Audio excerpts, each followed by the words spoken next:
어느 마을에 자식 하나 없이 남의 집에 일을 하려 다니며 사는 할머니가 있었다. 어느 날 길에 떨어진 묘 한 알을 하나 주워 먹었다. 몇 달 뒤 출산을 하였는데 낳고 보니 뱀이었다. 남들이 알까 무서워 일을 하러 갈 때 굴뚝 밑에 삿갓을 덮어놓고 나가곤 했다. 하지만 가까이 지내는 이웃집만은 이 사실을 알고 있었다. 어느 날 이웃집의 세 딸이 뱀 아들을 구경하러 왔다. 할머니, 할머니.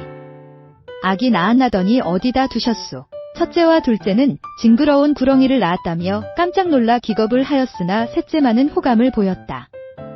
그녀는 한참을 바라보더니 구렁덩덩신 선비님을 낳으셨네요 라고 하고는 돌아갔다. 구렁이는 그런 막내가 마음에 들었다. 뱀아들이 자라자 하루는 어머니를 불러 그녀에게 장가가고 싶다 하였다. 할머니가 이웃집에 가 청혼을 하였다. 딸들을 불러놓고 부모님이 이웃집 할머니 아들에게 시집가겠나고 물으니 두 딸은 거절하였으나 셋째 딸은 좋다고 하여 혼인을 하게 되었다. 마침내 혼례를 올리고 첫날 밤이 되었는데 뱀은 허물을 벗고 잘생긴 남자가 되었다. 미남이 된 뱀은 나는 하늘에 죄를 지어 구렁이의 모습으로 태어났으나 부인을 만나 허물을 벗게 되었소 라고 감사를 표하였다. 그 후 뱀신랑은 낮에는 뱀이 모습으로 밤에는 사람의 모습으로 지내다 얼마 후 완전히 뱀 허물을 벗었다. 이를 알게 된 첫째와 둘째가 욕기를 냈다. 한편 뱀신랑은 벗은 허물을 아내에게 주며 잠시 어디를 다녀와야 하니 그 사이 허물을 잃어버리거나 하지 말고 잘 관리하라고 주의를 주었다. 혹 잃어버리게 된다면 영원히 못 만나게 된다는 것이었다. 또한 남에게 허물을 절대 보여주면 안 된다는 당부를 남겼다. 남편이 떠난 후 친정언니들이 무엇을 가지고 왔다며 찾아왔다. 그리고는 막내가 목욕을 하는 사이 집을 뒤져 허물을 찾아내어 불태워버렸다. 뱀신랑은 집으로 돌아오다 자신의 허물이 타는 냄새를 맡고 다시는 돌아오지 않겠다고 다짐하며 정처 없이 길을 떠났다. 허물이 타버린 것을 알게 된 아내는 누더기 옷을 입고 비구니의 모습을 하고 남편을 찾아 나섰다. 그녀는 빨래하는 여인, 밥 가는 사람, 까치에게까지 길을 물어 마침내 지하 세계로 들어가 남편이 사는 곳을 찾아갔다마다 조금씩 내용이 다르다. 뱀신랑은 그 사이 새 여인과 혼인해 고래 등 같은 집에 살고 있었다. 이에 전처가 노래를 불러 뱀신랑이 자신을 알아보게 하였다. 그는 그녀가 반가웠으나 이미 새 각시를 얻었으니 새 여인과 물 길어오기, 호랑이 눈썹 가져오기 등 내기를 하자고 하였다. 내기에서 전처가 모두 이겼다. 마침내 그녀는 뱀신랑과 재결합하여 행복하게 살았다 한 인물인 것은 똑같으나 언니들의 시기심 때문에 뱀신랑이 죽거나 막내딸이 죽는 비극적 결말도 있다. 막내딸의 시련은 우리나라 서사문학의 저층에 뿌리 박혀있는 여성 순환과 금액을 같이 한다. 옛날 어느 유명한 절 법당 마루 구멍에 천년이나 묵은 큰 뱀 한 마리가 있었더랬다. 이 큰 뱀은 언제 룡이 되나 하며 하늘께 늘 축원하였다. 그러나 아직 그 도가 미성하다 하여 하느님은 그것을 허락하지 않았다. 뱀은 할 수 없이 법당 마루 밑에서 한가로이 세월을 보내며 지내다 어느 날 옳지. 하늘로 올라가는 것보다 차라리 도에 있는 인간이 되어 행복을 누려봄이 어떨까 하고 생각을 바꾸었더랬다. 인간으로 다시 태어나기로 결심한 뱀은 그날 밤부터 불공을 들였다. 밤이 되어 인적이 고요하면 법당 앞으로 흐르는 시내에 내려와 정성껏 목욕 재개하고 부처님 앞에 몸을 사리고 앉아 이 못난 중생이 엎드려 기도하옵니다. 영험하신 부처님, 제 몸은 비록 인간들이 흉하게 보는 뱀의 몸이오나 참된 마음으로 다시 태어나 덕 있는 인간이 되기를 축원하오니 원컨대 제 소원을 들어주십시오. 나무아미타불 관세음보살하고 이와 같이 기도하기를 3년 석 달이나 하였더랬다. 이 천일 기도가 끝나는 날 밤 정성이 깃든 뱀의 기도에 감동하신 부처님이 뱀에게 말하였다. 너의 정성 어린 기도에 적잖게 감동되었다. 내가 만일 오늘의 약속을 어기는 일이 없으면 너를 인간으로 점지할 것이니 어디서 태어나길 원하는고. 뱀은 너무 기뻐 뭐라 말하지 못하고 감격과 법열을 느끼며 사배하였다.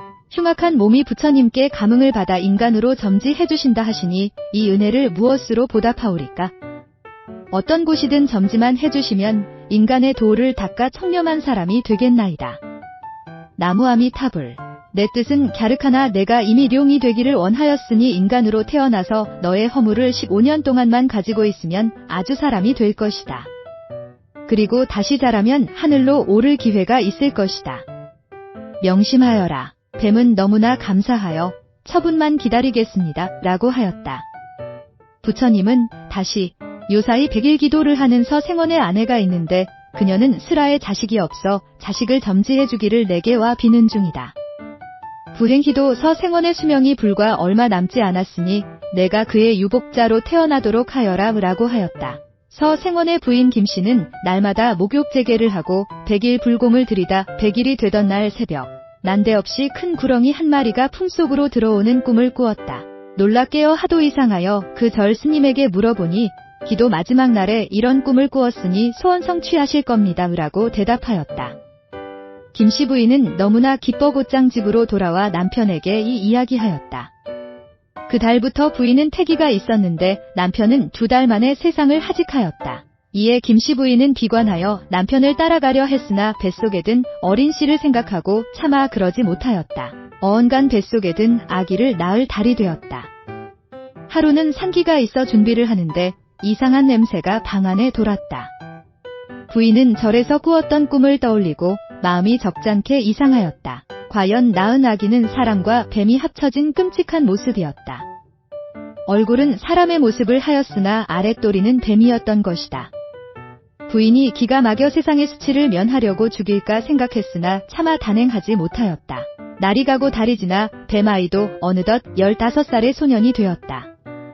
동리 사람들은 아이의 별명을 구렁덩덩 서선비라고 불러주었다.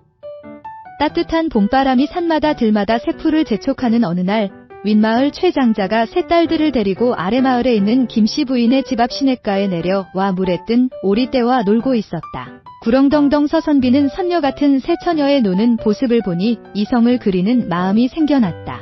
그날 밤 서선비는 혼자 생각하다 못해 어머니에게 부초의 자식, 사람들이 흉보는 모습을 가졌으나 마음은 사람의 마음을 가졌습니다. 나이가 15이 되었으니 아내를 맞아 어머니와 함께 재미있는 살림을 하고 싶습니다. 어머니께서 어떻게 해서든 윗마을 최장자 집딸 가운데 한 명을 아내로 맞을 수 있게 청원해 주십시오. 라고 말하였다. 어머니는 귀하고도 무서운 아들의 말이라 뭐라 둘러댈 수 없어 되던 안 되던 말이나 해보자 결심한 뒤에 윗마을 최장자 집에 가 그 집부인을 보고 아들의 뜻을 말하니 부인이 얼굴이 새파래지며 펄쩍 뛰었다. 서선비의 어머니는 낙심하지 않고 또 다시 사랑으로 나가 최장자에게 직접 청혼을 하였다.